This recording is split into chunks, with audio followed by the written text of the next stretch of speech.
Olá pessoal, no vídeo de hoje nós vamos falar sobre o Input Analyzer, que é uma ferramenta que vem junto com o Arena e nos auxilia nesse processo de modelagem dos dados de entrada. Os nossos objetivos são então conhecer a ferramenta Input Analyzer e fazer a análise de alguns dados de entrada utilizando esta ferramenta. Como nós vimos nos vídeos anteriores, para que nós possamos identificar qual é a distribuição mais adequada para representar uma variável aleatória, nós vamos precisar fazer a amostragem e coleta de dados do sistema real. Depois nós temos que tratar esses dados, calcular medidas descritivas, outliers e assim por diante. Temos que estudar o histograma de frequência, estudar qual é a aplicação daquela variável para que a gente possa identificar a distribuição mais adequada. Por fim, nós vamos estimar os parâmetros da distribuição e fazer algum teste de aderência para verificar se a nossa suposição está correta ou não. Pois bem, o Input Analyzer ele é uma ferramenta que vai nos auxiliar nessas 4 últimas etapas aqui. Depois que nós coletamos e organizamos os dados, né, seguindo o tamanho de amostra, todo aquele cuidado que a gente já viu, nós podemos usar o Input Analyzer para agilizar essas últimas atividades aqui. Como que o Input Analyzer funciona? Bom, primeiro, o que é o Input Analyzer? É uma ferramenta que vem junto com o Arena, que é a ferramenta de simulação que nós estamos utilizando. Basicamente, o que ele faz? Ele serve para que a gente analise os dados de entrada e ele vai fazer os cálculos ali de qual é a melhor distribuição, qual é o erro, ou seja, ele vai nos auxiliar na identificação da distribuição de probabilidade. Como que ele funciona?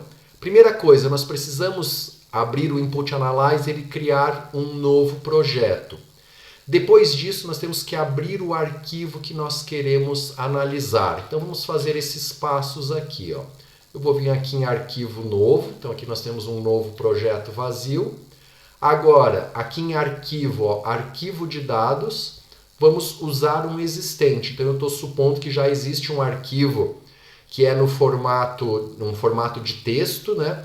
Que representa os dados de entrada. Então está aqui o arquivo chegada2.dst, que é a extensão que o Input Analyzer usa. Eu vou mostrar esse arquivo aqui para vocês, só para vocês entenderem como os dados estão organizados.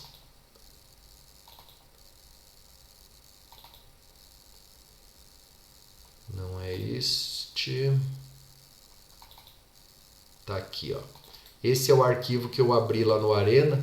Vou abrir aqui com o bloco de notas, só para vocês visualizarem. Então, este aqui é o arquivo que nós abrimos lá. Ele tem 100 valores, cada valor representa o tempo entre as chegadas. Ele é um arquivo separado por tabulações. Então, se eu quero usar o Input Analyzer, basta que eu organize os meus dados desta forma aqui. E aí, voltando no Input Analyzer, percebam o que ele fez aqui. Ó. Simplesmente ao abrir o arquivo, ele já desenhou o nosso histograma de frequência. Ele colocou aqui ó, quantos pontos a gente tem, 100.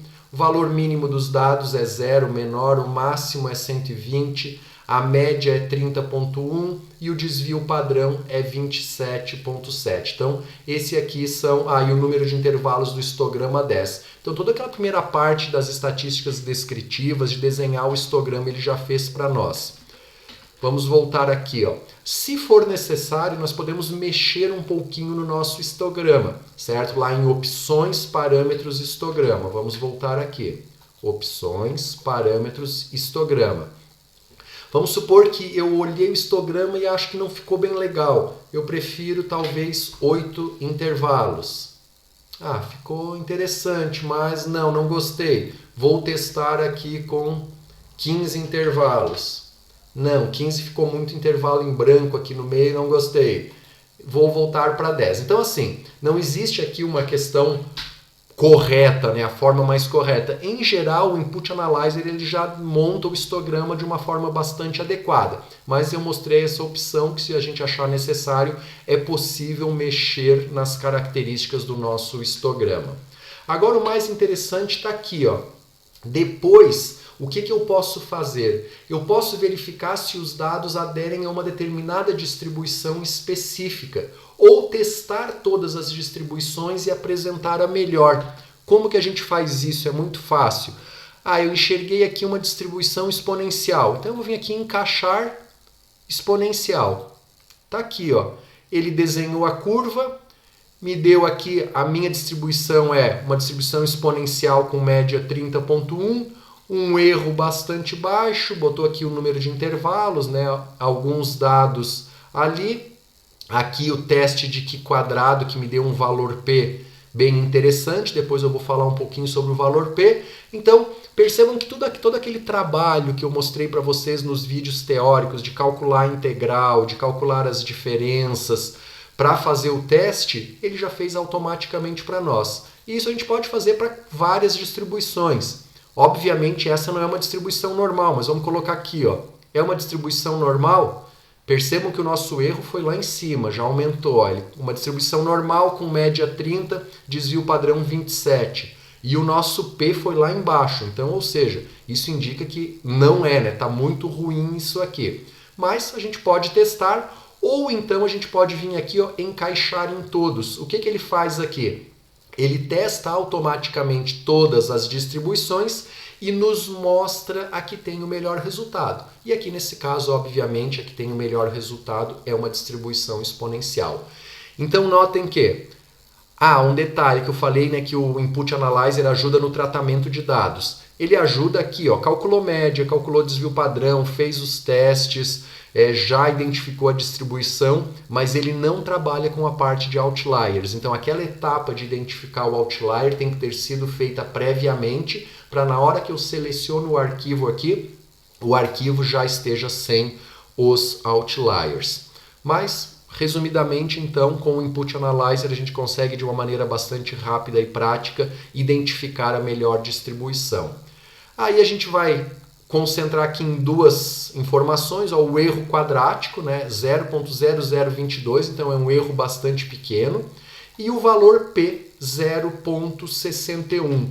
O que esse valor P nos indica aqui? Ó? Se eu tenho um P menor que 0.01, é porque eu tenho uma evidência muito forte contra a hipótese de aderência, quer dizer, de jeito nenhum, né, aqueles dados podem ser representados por aquela distribuição. De 0.01 a 0.05 é uma evidência moderada, de 0.05 a 0.10 é uma evidência potencial. Agora, a partir de 0.10 quer dizer que é uma evidência fraca ou praticamente não existe. Isso quer dizer o quê? De 0.10 para cima o valor P quer dizer que eu posso aceitar o nosso H0 aqui. E no nosso caso aqui a gente teve um valor P de 0,61, né? Está muito longe do 0,10, ou seja, esses dados eles seguem muito bem uma distribuição exponencial com média de 30.1. E assim então, pessoal, nós fechamos esta unidade sobre modelagem de dados de entrada e o importante aqui é que vocês entendam aqueles aspectos teóricos para saber como o processo funciona, mas que na verdade, na prática, na hora de implementar, a gente acaba usando ferramentas como o Input Analyzer aqui, que vão auxiliar bastante o nosso trabalho. Por hoje é isso. Até mais, pessoal.